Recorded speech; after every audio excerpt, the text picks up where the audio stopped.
Clark and Nafisa Collier just chose their teams for WNBA All-Star, and of course there was some drama. Have you ever seen a power move so bold it stopped everyone in their tracks? Have you ever wondered what happens when the star player not only drafts her teammates but trades her coach on live television? Drama that came along with it, and chose Aaliyah Boston first, which was no surprise, and then she went for Clark was set to be mentored by Cheryl Reeve, the celebrated Minnesota Lynx head coach and former Team USA leader. Instead, Clark stunned the nation by swapping Reeve for Sandy Brondello, head coach of the New York Liberty. No players moved, only coaches. The arena fell silent as Clark declared, "I don't know if that's allowed. I don't care. We're trading the coach." In that moment, she didn't just bend the rules, she ripped them up. The WNBA All-Star Draft transformed from a festive showcase into a high-stakes chess match, and Cheryl Reeve was the unexpected pawn. Sabrina and then Asia, and a lot of fans were shocked that Asia fell to the 5th overall pick. Caitlin Clark stepped up as captain alongside Nafisa Collier in that made-for-TV draft. What began as playful banter quickly spiraled into league history. Clark's swap wasn't a prank, it was a calculated strike. Reeve, known for her championship pedigree, had never faced a challenger quite like this. As Clark grinned and handed Reeve's clipboard to Brondello, the live feed captured a coach unmoored, competitors buzzing, and talk show hosts scrambling for commentary. Draft, but it seemed like both Caitlin and Fee were picking their friends and teammates first. Reeve's reputation preceded her. She'd coached America's elite, yet publicly clashed with Clark last year. Tweets surfaced suggesting Reeve downplayed Clark's impact. Rumors claimed Reeve influenced Olympic selections, leaving Clark on the sidelines. Whether true or not, Clark seized her moment and flipped the narrative. By trading Reeve, she took control of a storyline that once left her voiceless. With Brondello by her side, someone who's always backed Clark's play style, she wasn't just drafting players, she was drafting her own future. Then she went with Satu and her teammate Kelsey Mitchell, and rounding it out with Gabby Williams, Sony Citron.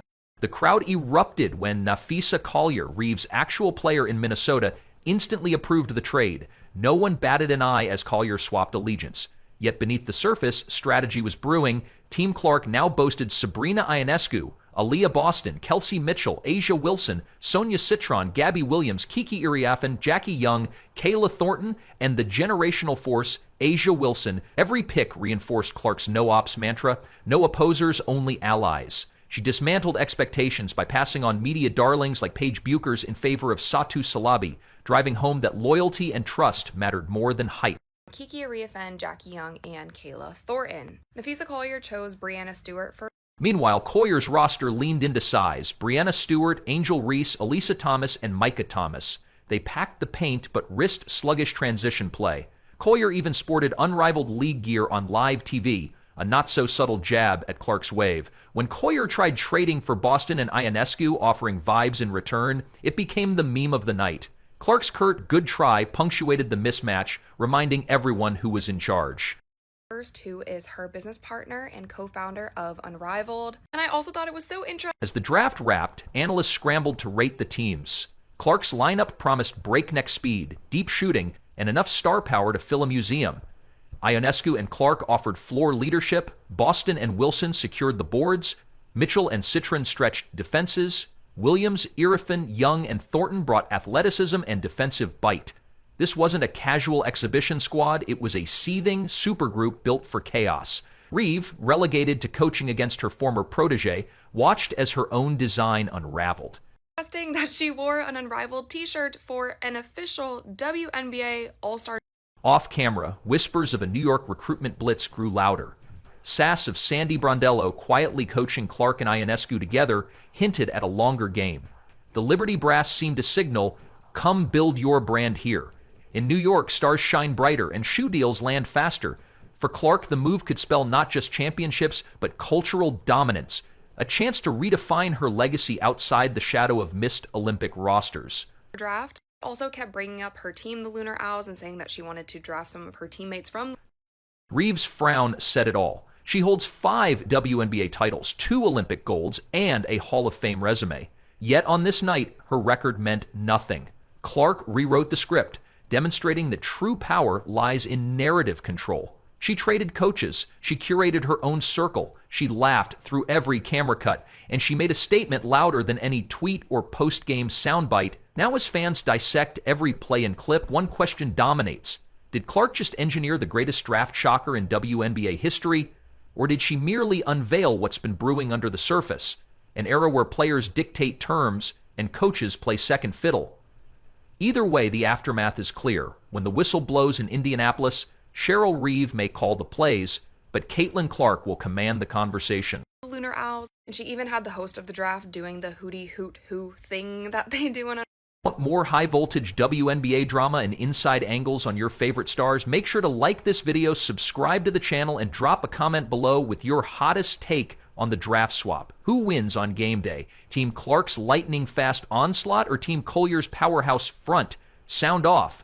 The aftermath of Caitlin Clark's coach swap reverberated far beyond the final buzzer, sparking debates in locker rooms, sports bars, and living rooms nationwide. In the hours after the draft, social media exploded with clip compilations of the moment Clark uttered, "We're trading the coach," each play-by-play commentator adding their 2 cents. Fans dissected Cheryl Reeve's expression frame by frame, searching for a hint of indignation or disbelief.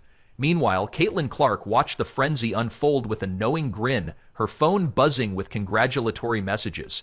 In basketball's modern era, narrative control can be as decisive as a three-point dagger.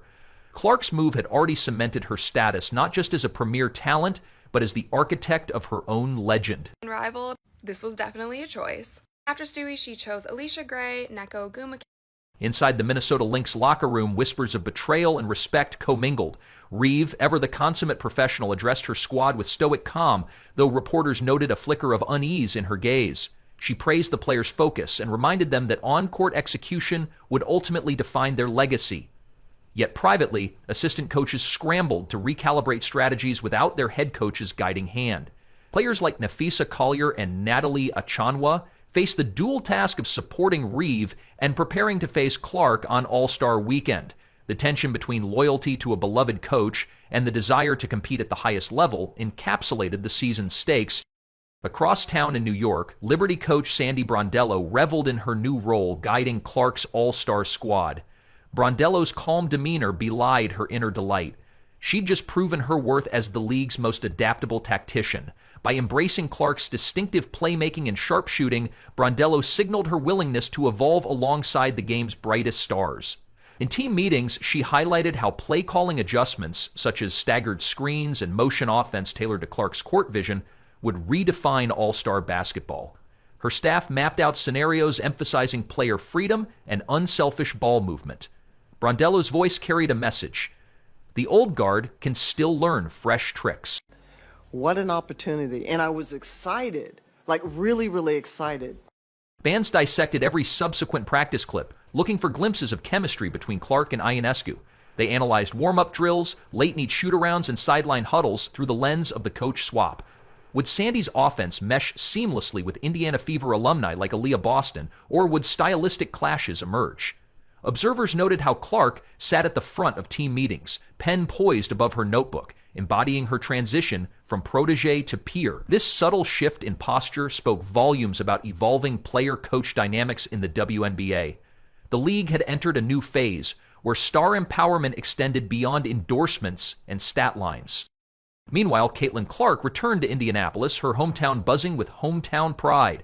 Local sports radio shows pivoted from recapping the All-Star Game to speculating on Clark's next MVP-caliber season. Sponsors queued up to renew deals, eager to align with a player unafraid to challenge convention.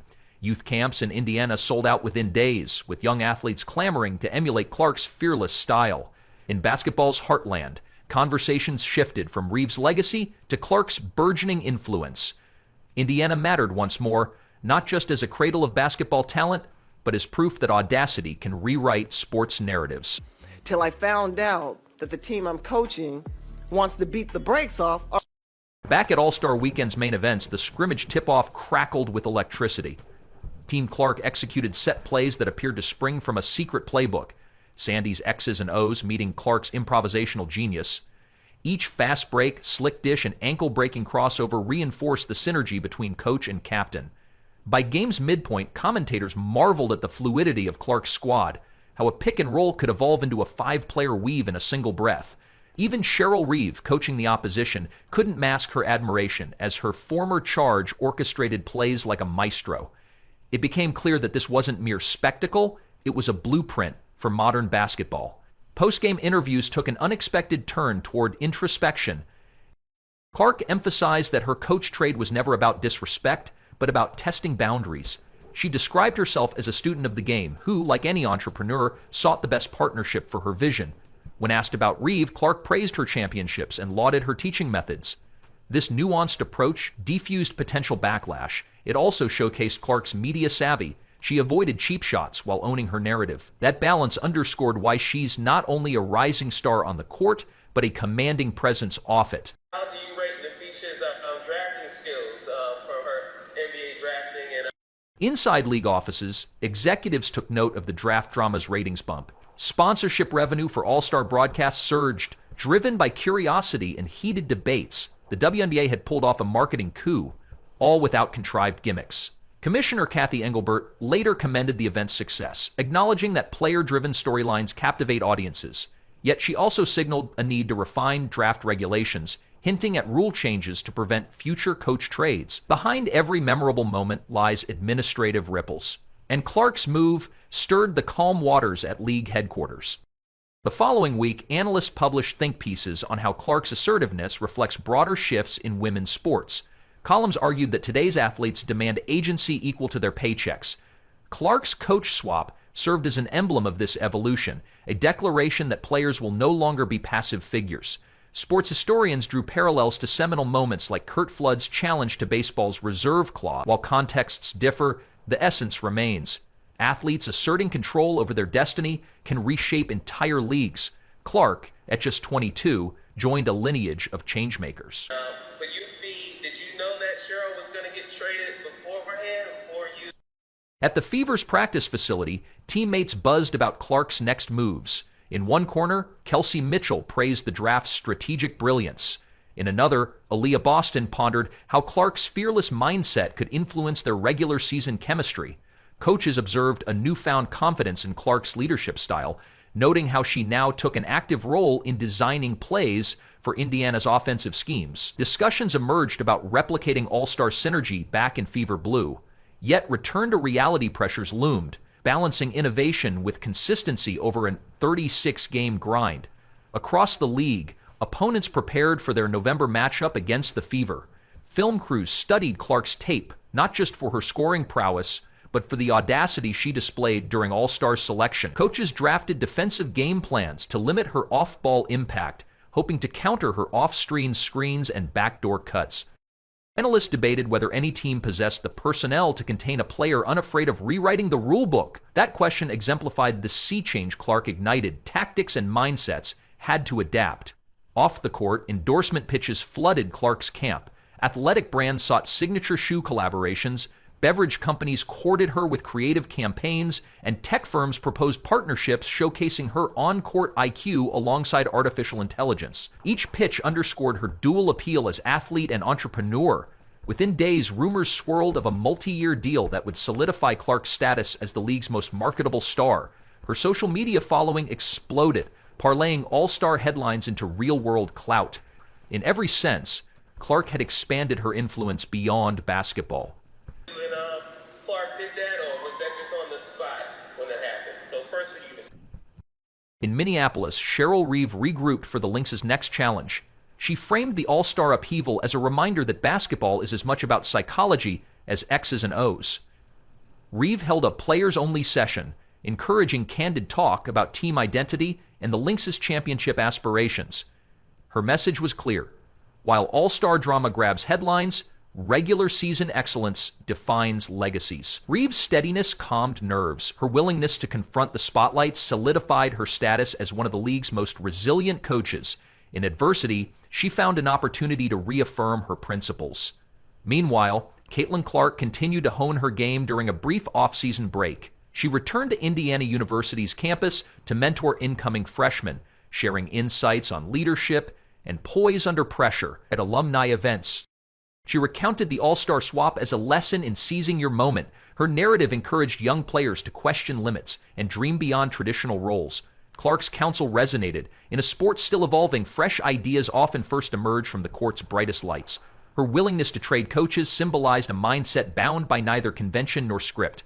As the regular season approached, sports talk shows revisited the Coach Traka saga, debating its long-term impact. Some argued it was a one-off spectacle unlikely to recur. Others claimed it marked a paradigm shift, with players leveraging star power to demand favorable circumstances. Executives weighed whether future all-star captains might exploit similar loopholes. League lawyers quietly drafted clearer guidelines. But one truth remained immutable. Caitlin Clark's bold act had already altered expectations of what's possible. Oh, I think Fee knows what she wants, so her draft pick. Ultimately, the WNBA's narrative arc had shifted. Caitlin Clark's decision to trade Cheryl Reeve transcended a single event. It heralded an era where athletes, especially women, claimed agency over their careers. The ripple effects touched contract negotiations, marketing strategies, and even grassroots basketball culture. Future all-star captains would inherit a landscape molded by Clark's audacity, yet amid all this transformation, one constant remained. Basketball thrives on bold moves, both on and off the court. If you've been captivated by this deep dive into Clark's coach swap and its seismic ripple through the league, show your support by liking this video, subscribing for more insider stories, and dropping a comment with your boldest predictions for the rest of the season. Who will answer Clark's challenge? Which coach will next face the ultimate power play? Let us know below.